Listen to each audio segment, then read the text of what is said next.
नमस्कार। आज हम भगवत गीता के एक बहुत ही अहम हिस्से पर बात करने वाले हैं। जी बिल्कुल। अध्याय 3 श्लोक 9 से 16। हाँ, जहाँ कर्म और यज्ञ के रिश्ते की बात होती है। हमारे पास जो स्रोत हैं वो श्री कृष्ण की इन्हीं बातों पर फोकस करते हैं। सही कहा। कर्म कैसे बांधते हैं और कैसे यज्ञ के लिए किए गए कर्म हमें मुक्त करते हैं। हाँ, यही समझना है आज। तो पहला सवाल यही उठता है कि कर्म हमें मतलब फंसाते कैसे हैं? ये बंधन है क्या असल में? और स्रोत कहता है कि यज्ञ के लिए किया गया कर्म नहीं बांधता। तो ये यज्ञार्थ कर्म, इसका क्या मतलब है? हाँ देखिए, यज्ञार्थ कर्म ये शब्द बहुत महत्वपूर्ण है यहाँ। स्रोत के हिसाब से ये वो काम है जो सिर्फ अपने लिए, अपने फायदे के लिए नहीं किया जाता, अच्छा। बल्कि एक बड़े मकसद से, या कहें अपनी ड्यूटी समझकर बिना फल की इच्छा रखे, जिसे निष्काम भाव कहते हैं, उस भावना से किया जाता है।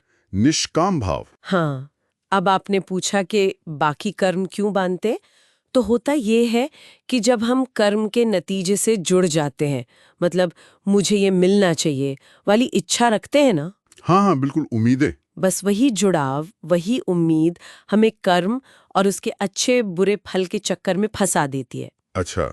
और यज्ञ की भावना से किया गया कर्म, क्योंकि उसमें फल की पकड़ नहीं होती, वो हमें इस चक्कर से बचाता है।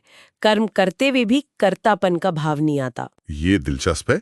लेकिन यज्ञ का मतलब क्या सिर्फ वो हवन कुंड और आहुति वाला यज्ञ ही है, या आज की जिंदगी में इसका कोई और मतलब भी है? मतलब प्रैक्टिकल क्या है? नहीं नहीं, स्रोत का इशारा सिर्फ पारंपरिक यज्ञ तक ही सीमित नहीं है। यहाँ यज्ञ का अर्थ बहुत बड़ा है, बहुत व्यापक।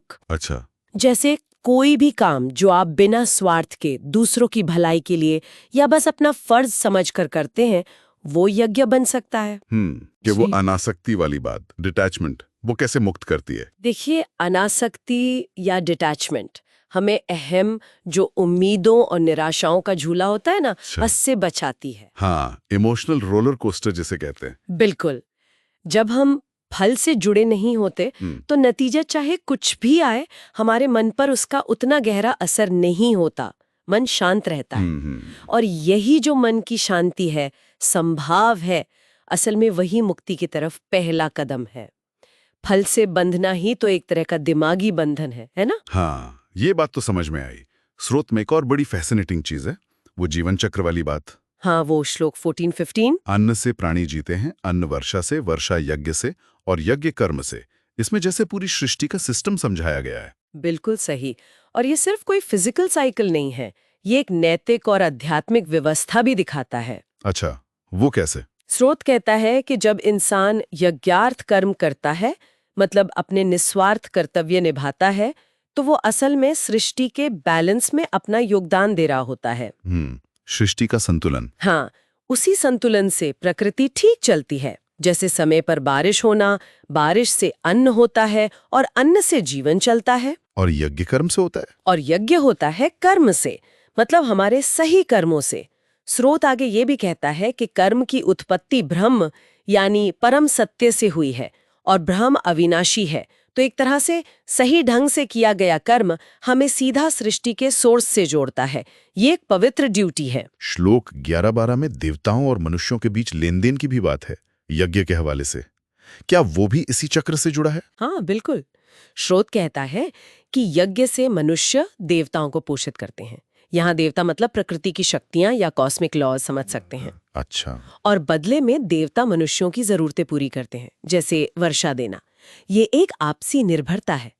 जब हम निस्वार्थ भाव से अपना कर्तव्य कर्म यानी यज्ञ करते हैं, तो हम उस बड़ी व्यवस्था का आदर करते हैं, उसे बनाए रखने में मदद करते हैं। और फिर वो व्यवस्था हमें सस्टेन करती है। बिल्कुल।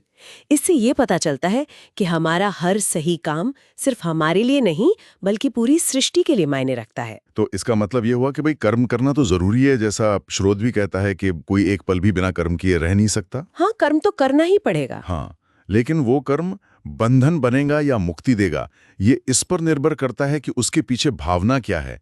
यज्ञ की भावना है या सिर्फ स्वार्थ की? बिल्कुल सही पकड़ा आपने। और सही भावना से किया गया कर्म ना सिर्फ हमें आजाद करता है, बल्कि इस सृष्टि के चक्र को भी ठीक से चलाने में मदद करता है।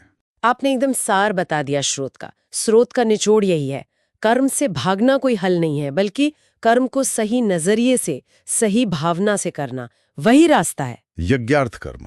हाँ, यज्ञार्थ कर्म, बिना आसक्ति के अपना कर्तव्य समझकर किया गया काम। ये हमें अपने बंधनों से मुक्त करता है और साथ ही इस बड़े कॉस्मिक ड्रामा में हमें एक पॉजिटिव रोल निभाने का मौका देता है। हर काम, चाहे कितना भी छोटा लगे, अगर इस चेतना के साथ किया जाए तो उसका महत्व एकदम बढ़ जाता है। तो आज की इस बातचीत के बाद एक सवाल सोचने के लिए रह जाता है जी, कि हम अपने रोजमर्रा के काम, ऑफिस का काम हो, घर की जिम्मेदारियां हो, लोगों से मिलना जुलना हो, इन्हें कैसे यज्ञ की भावना से कर सकते हैं?